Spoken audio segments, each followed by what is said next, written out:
এই জন্যই তো ইহুদিরা একটা স্লোগান দেয় বর্তমানে, হিব্রু ভাষা তো বোঝেন না, শুধু চিৎকার দেন। ইহুদিদের একটা স্লোগান এখন চলতেছে, স্লোগান সারা দুনিয়ার ইহুদিদের, যেটা আমি আরবি ভাষায় বানায় নিয়ে আসছি। ইহুদিদের স্লোগান, এখনই সময়, এখনই সময়, এখনই সময় আনতুদাম্মিরুল মুসলিমিনা কাইফা তুরিদুনা আনতুদাম্মিরুহা।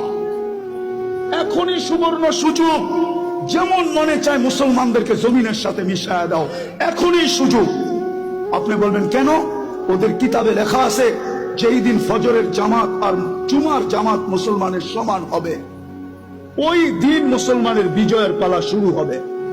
ওরা শুধু আপনাদেরকে দেখে না, আপনাদের মসজিদের উপরও স্যাটেলাইট লাগায় রাখছে, সিসি ক্যামেরা লাগানো আছে। ওরা দেখে ফজরে কয়জন, জুমায় কয়জন। এই জন্যই ওরা চিৎকার দিতেছে এখনই সুবর্ণ সুযোগ। আরেকটা মনে উঠলো, যদিও বলা উচিত না, আপনি সাহায্য চান কি করে? সৌদি আরবের মতো দেশে পোশাকের কি অ্যাডভার্টাইজ দিতে যায়, খোলা আকাশের নিচে খোলা মঞ্চে উলঙ্গ ডান্স দেখেন না? আপনি সাহায্য চান কি করে? বলেন কি করে চান? কি করে চান? যুবকদের পায়ে হাত দিই, সারা রাত্র আনলিমিটেড। হয়তো ঘরে ওয়াইফাই আছে, নাইলে প্রতিবেশীর পাসওয়ার্ড আছে, নাইলে বন্ধুদের হস্ত। আর যদি তাও না থাকে তো ঢাকা শহরে এই মধুবাগে পাওয়া যাবে সারা রাত্র নেট বিক্রি করার জন্য। ও সজাগ থাকে, যার নেট শেষ সাথে সাথে যোগাযোগ সাথে সাথে এমবি পাঠায় দেয়, সারা রাত্র নেটের ভিতরে ঘুরতে থাকে। কিনা দেখে সাহায্য চান কি করে? বিদায় আসেন, আসেন, আসেন, আসেন, তওবা করি আজকে, তওবা।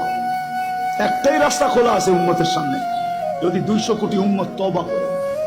কিন্তু আফসোস তো আমাদের, আফসোস আমার এটাও, আমাদের স্কলারদের কাছে আমার একটা আফসোসের আবেদন, আজ পর্যন্ত কোন দুনিয়ার কোন দেশের স্কলারদেরকে দেখলাম না, ধর্মীয় স্কলারদেরকে সারা দেশের মানুষকে বলল যে চলেন ফিলিস্তিন আমাদের থেকে 7 সমুদ্র 13 নদীর ওই পারে, আমরা কিচ্ছু করতে পারি না, চলেন আমরা একটা দিন তওবা ডে উদযাপন করি।